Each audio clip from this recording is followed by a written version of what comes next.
Thunder in the spirit of Crazy Horse. Sometimes I have these insights and visions that come to me, and it scares the shit out of me because I see that it comes true real quick, like the next day. And I was just talking about the whole Paris attack and who are the real terrorists and all that stuff in my previous video, which was yesterday.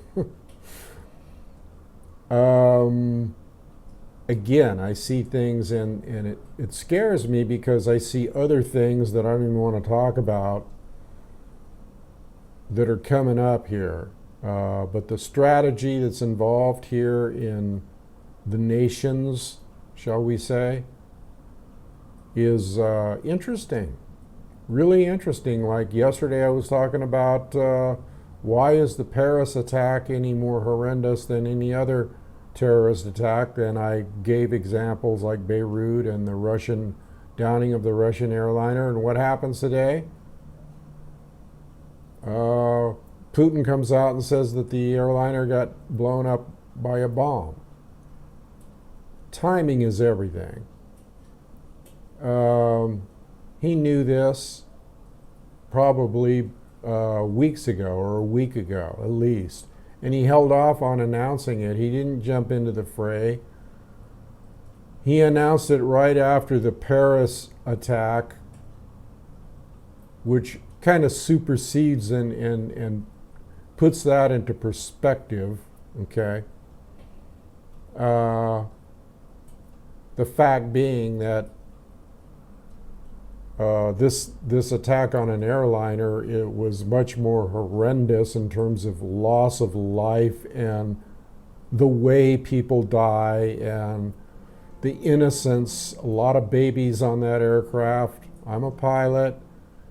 It ain't a fun thing to go plummeting down 30,000 feet and knowing you're going to die, okay? So that just kind of puts everything into perspective as far as intensity of terrorist attacks. So did Putin just hold his ace card until he saw something that maybe he felt was going to come up anyway? Well, that's for you to decide. I got my own opinions on it. Let's put it this way. He's a master chess player. He's a master judo artist, martial artist. He's a master, and he was also in the KGB, and he has intel up the yin yang, okay, that we don't have access to. And how he plays these cards that are being dealt on the world stage, how he maneuvers around the chessboard on the world stage is nothing short of, I'll say brilliant, but I will also say interesting. Interesting.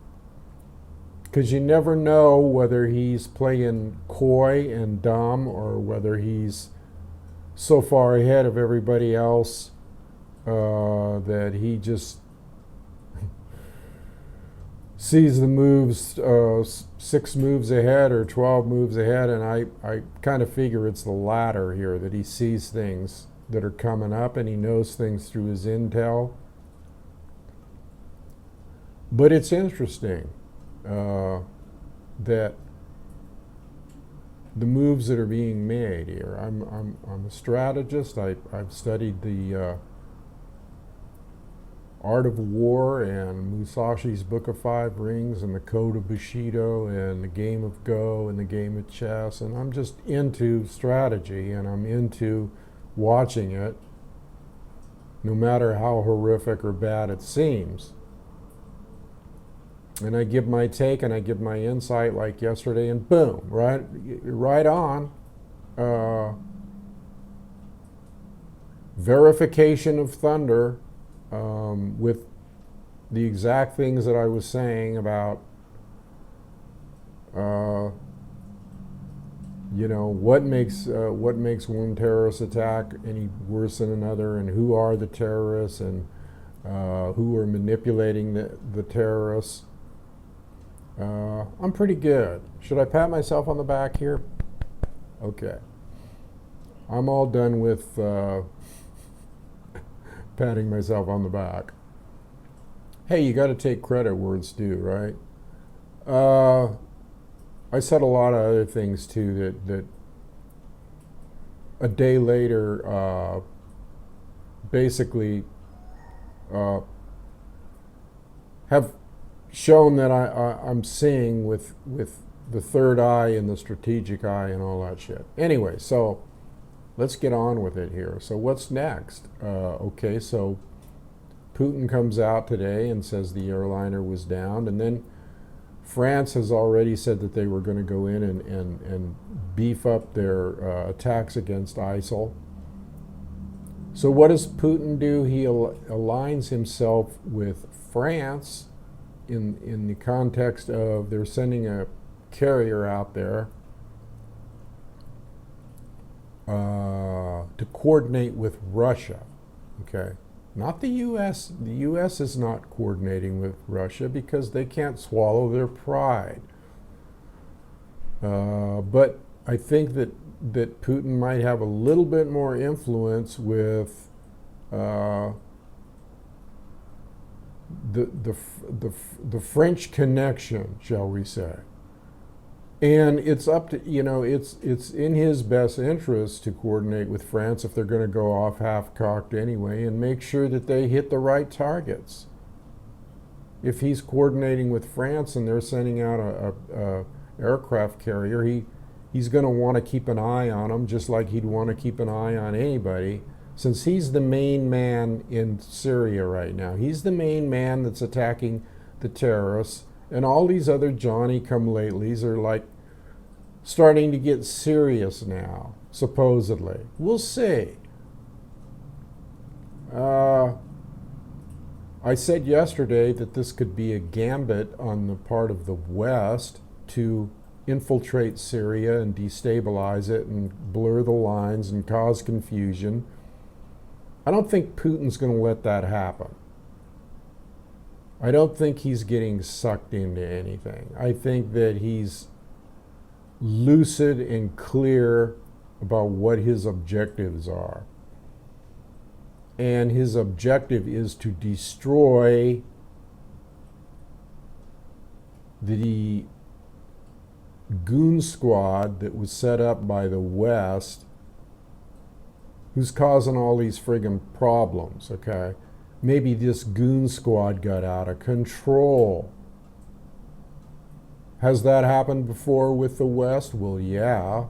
I'm not going to sit here and cite examples, but they start in on something and they create a monster like ISIL, or they create a movement for an agenda, just like they created Al-Qaeda for an agenda to get, and that was to get the Russians out of Afghanistan. And then Al-Qaeda went south on them, and now they created ISIL, and ISIL might have gone south on them. In other words, they don't have as much control over those baboons, goons. And this isn't about race. It's about anybody that thinks that they can kill other innocent people for money or for an ideology or whatever. But back to the strategic thing here. So Putin's going to keep an eye on France. He's got that whole area over there. He has, since yesterday, he has beefed up intensified his, he's shooting off cruise missiles, I think 24 today or something, and he's hitting all the bases. He's ramping up big time against ISIL. Let's remember, ISIL is the proxy army of the West. And now he's going to be keeping an eye on France, hopefully. I don't know, I'm playing it by ear here. I'm playing it by gut feeling. I'm watching Putin. But he surprised me today when he came out right after this incident and said, that the airliner was down by a bomb. Now let's look at some things here. Do you think that Putin doesn't know that this bomb could have been planted by Western influences? And what did he say today? Well, he said that he's going to hunt down whoever was behind or whoever is protecting. Protecting is the key word here. The people that are responsible for this, the terrorists, the actual actors. He's going after the people behind the actors. Well, he knows who the people behind the actors are. And he knows it's the West that has destabilized and used these mercenaries ruthlessly throughout the Middle East. And he knows that. I'm sure he knows that. I'm positive he knows that. So was that a warning today to the West, saying, I know you did it and I'm going to take you down? Could be. Could be. Which is very foreboding. We'll have to see how it plays out. It's really interesting. If he does, if he comes up with some kind of connection between the people that see, they have forensics, and they know where bombs and shit come from, and they can trace that stuff back to people and places and who furnished what. Okay, they have advanced forensics. They can tell where explosives come from by the, they can gather the residue, and they can determine where certain explosives come from and who they might have come from. Now, what if the West furnished these explosives or made them available? Granted, it's going to be hard to track, but let's put this in perspective now. Let's look at the big picture here. This attack, this so-called terrorist attack, and it is an act of terrorism and barbarism, came right after Russia went into Syria. And it came to, in my opinion, dissuade Russia from being so ruthless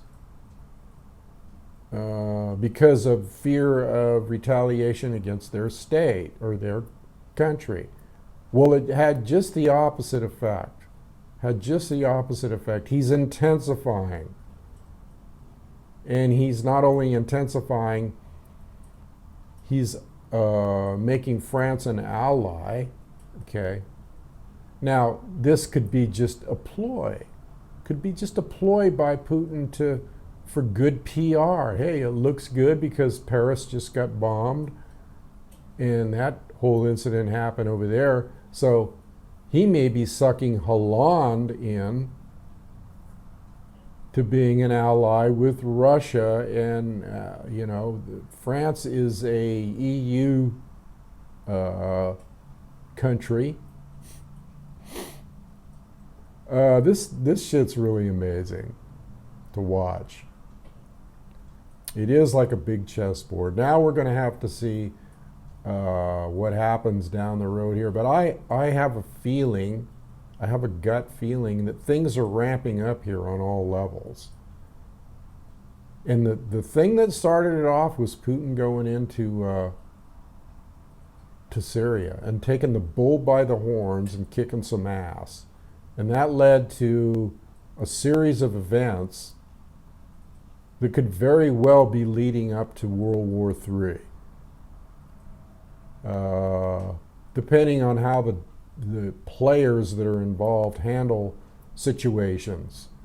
I don't have too much faith in the West. I don't have too much faith in the neocons. I don't have too much faith in their reactions and their knee-jerk bullshit reactions. I don't have a lot of confidence in them. you have to hope that Putin has had enough insight to have seen everything that could go down here. That's all we have to hope. We have to hope that he is 12 chess moves ahead of the whole thing. The West obviously wants to use this whole thing for their agenda, which again is destabilizing Syria and Assad. That's almost becoming a moot point now. One little guy and one little nation, is that like the key to the big puzzle of the Middle East? That one pipeline going through there, that one area, is that the big key that's going to unlock Pandora's box?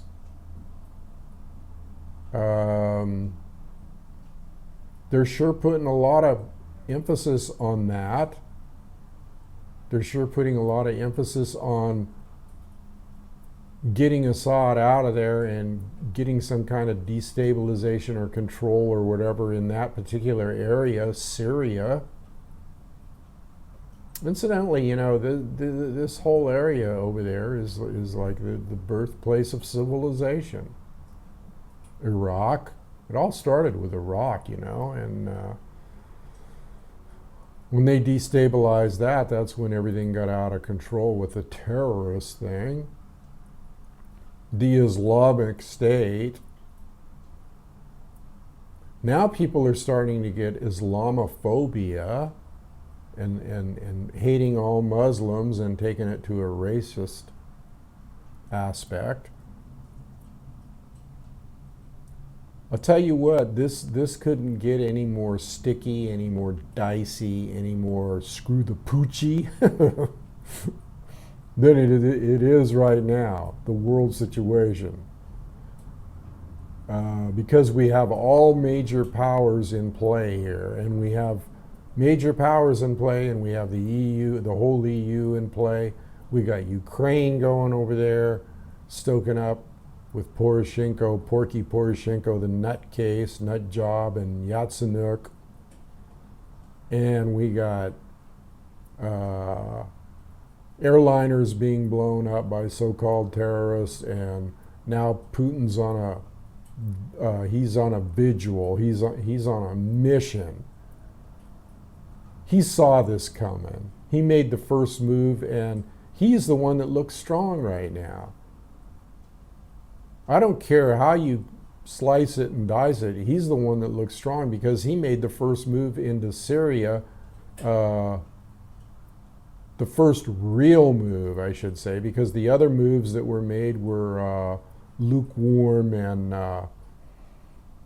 half-hearted and not really moves at all against the terrorists. They were moves to support the terrorists. He's the one that made the real first move to take down bad guys. Okay, let's just say bad guys. I don't even like the word terrorists. The bad guys that were funded by the West, who they sell their oil to the West to get money, who they get weapons from. This thing's really getting dicey, people. Anything could happen right now. If that wasn't bad enough, we got the whole friggin' world on the edge of financial collapse. So this goes way beyond what you might see. It goes into financial wars that have spread out and encompassed the whole world in actual wars. Okay? And so we can see what's happening with it. We can see what's happening with the destabilization of the Middle Eastern countries, which incidentally, as I mentioned before, has created a huge influx of refugees. And that whole situation is destabilizing the whole of Europe, all of Europe, because these people are fleeing in masses and overrunning countries to get escape from the horrendous conditions that they were in. And this might have been done purposefully by Turkey and other people, other countries there, and the West. I haven't figured out that strategy yet as to why they would want to destabilize the EU, why the West would want to destabilize its partners, the EU. You would think they would want a strong EU to be united against the BRICS nations or Russia or China. I think a lot of this stuff is unanticipated blowback. I think that part of this shit is out of control. I think that they created a monster, and I think Putin might have had the insight to see that it was getting out of control, that they created a monster, and that it wasn't just about Syria anymore. It was about his country and all countries on the planet. And he took the moves that he needed to take.